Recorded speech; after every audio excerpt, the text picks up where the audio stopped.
اور سر ایک اور آپ سے مسئلہ شاید ڈسکس کرنا تھا جی کہ جو ہمارے والدین، سگے والدین کے سگے ماما چاچا وغیرہ، یعنی کہ امی کے تو محرم ہے نا، تو ابو کے چچا وغیرہ، ابو کے ماموں وغیرہ، آیا کہ کیا ہمارا ان سے شرعی پردہ بنتا ہے؟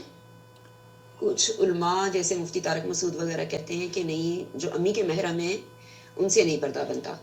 تو کائنڈلی ذرا اس کی وضاحت شرعی لحاظ سے کر تو دیجیے. کسی بہن نے یہ مسئلہ پوچھا. اوکے، جزاک اللہ خیر یہاں کثیرا. مفتی طارق مسعود صاحب نے جو بیان دیا ہے وہ آپ کو کہاں شک اور شبہ ہوا ہے اس میں تو کوئی دو رائے نہیں ہے کہ مفتی طارق مسعود صاحب ایک خاص مکتب فکر کی ترجمانی کرتے ہیں اور بہت سارے مسائل میں ہمیں ان سے اختلاف ہوتا ہے. مثال کے طور پر ابھی انہوں نے پچھلے دنوں ایک فتویٰ دیا کہ آپ اپنے جسم پر پانی ڈال لیجئے، جسم پورا آپ کا پانی سے تر ہو گیا اور گویا کہ آپ کی وضو ہو گئی، وضو دوبارہ کرنے کی ضرورت نہیں ہے. حالانکہ یہ مسئلہ نہایت ہی سنگین ہے. نمازیں باطل ہیں اس شخص کی جو کہ وضو نہیں کرتا، اور وضو کے لیے بھی اللہ کے رسول صلی اللہ علیہ وسلم کی حدیث ہے انما الاعمال بالنیات. اسی طریقے سے مفتی طارق مسعود صاحب یہ بھی کہتے ہیں 3 طلاقوں کے بارے میں بھی ہمارا ان سے شدید اختلاف ہے. حالانکہ اسلام کی جو خوبصورتی ہے وہ خاندانوں کو پنپتا ہوا دیکھنا چاہتا ہے، تتر بتر نہیں دیکھنا چاہتا. وہاں جس بات کو نشر کیا جاتا ہے وہ یہ کہ جناب آپ پھر حلالے کے پاکستان میں اور ہندوستان میں سٹورز کھلے ہوئے ہیں اور وہ حلالے ہوتے ہیں. اعوذ باللہ. تو بہت ساری طلاقیں تو ہوتی ہی نہیں ہیں، مفتیان اکرام کروا دیتے ہیں. اسی طریقے سے مفتی طارق مسعود صاحب دیوبندی علماء سے بھی بعض مرتبہ اختلاف رکھتے ہیں، اور وہ یہ کہتے ہیں کہ جناب ہمارے جو اللہ جو ہے وہ عرش پر ہے. تو یہ تو بہت اللہ تعالیٰ کو عرش پر وہ تسلیم کرتے ہیں، یہ بہت بڑی بات ہے. علماء دیوبند کا تو موقف یہ ہے کہ اللہ تعالیٰ ہر جگہ موجود ہے. تو حالانکہ یہ درست ہے، ایسا آدمی اللہ جو یہ کہتا ہو کہ اللہ تعالیٰ ہر جگہ موجود ہے، اس حاضر و ناظر ہے، اس کے پیچھے تو نماز ہی شیخ صالح الفوزان فرماتے ہیں نہیں ہوتی.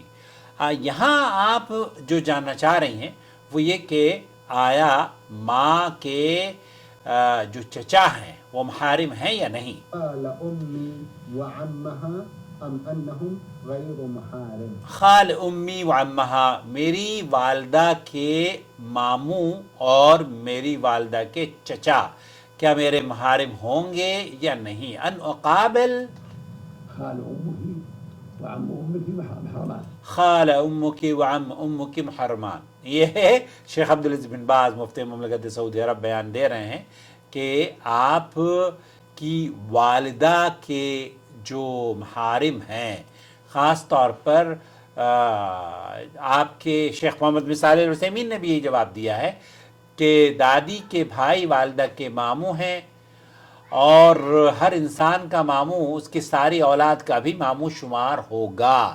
اس بنا پر آپ کے والد کا ماموں آپ کا بھی ماموں ہوا، لہذا وہ آپ کا محرم اور آپ پر اس سے پردہ کرنا واجب نہیں ہے، بلکہ اس کے لیے جائز ہے کہ آپ اس کے سامنے اپنا چہرہ وغیرہ ننگا رکھیں، جو کہ عام طور پر محارم کے سامنے رکھا جاتا ہے. شیخ صالح الفوزان، شیخ محمد بن صالح العثیمین سے پوچھا گیا تو انہوں نے کہا آپ کے علم میں ہونا چاہیے کہ ہر شخص کی خالہ یا اس کی پھوپھی، اس کی اولاد پوتوں اور دھوتوں کی بھی خالہ اور پھوپھی ہوگی.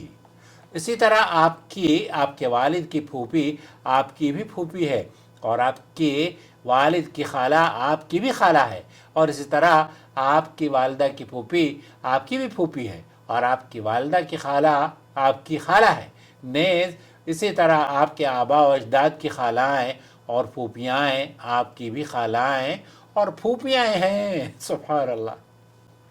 شیخ محمد بن صالح العثیمین سے مندرجہ ذیل سوال بھی پوچھا گیا تو کیا عورت کے لیے جائز ہے کہ وہ اپنی والدہ کے چچا یا والدہ کے ماموں یا والدہ کے چچا یا والدہ کے ماموں کے سامنے، والد کے ماموں کے سامنے چہرہ ننگا کرے، یعنی کیا یہ سب اس کے محرم ہوں گے؟ تو شیخ نے جواب دیا جی ہاں، جب عورت کی والدہ یا اس کے والد کے سگے چچا یا والد کی طرف سے یا والدہ کی طرف سے چچا ہوں یا پھر اس طرح اس کے ماموں ہوں تو یہ سب عورت کے محرم ہوں گے، اس لیے کہ آپ کے والد کے چچا آپ کے چچا ہیں اور آپ کے والد کے ماموں آپ کے والد ہیں، آپ کے بچوں کے بھی والد ہیں، اور اسی طرح آپ کی والدہ کے نسبی چچا اور ماموں آپ کے بھی چچا اور ماموں ہوں گے۔ تو یہاں اس بات کی بالکل وضاحت ہو گئی ہے۔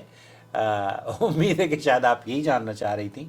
مجھے یاد آیا جب میں سوال کا جواب دے رہا تھا تو ہماری خالائیں، ایک خالہ تو ہے ابھی، ایک تو اس دنیا سے چلی گئی، اللہ ان کو غریق رحمت کرے، اور پھوپھی ہماری ہوا کرتی تھی۔ اوہ یا ربی،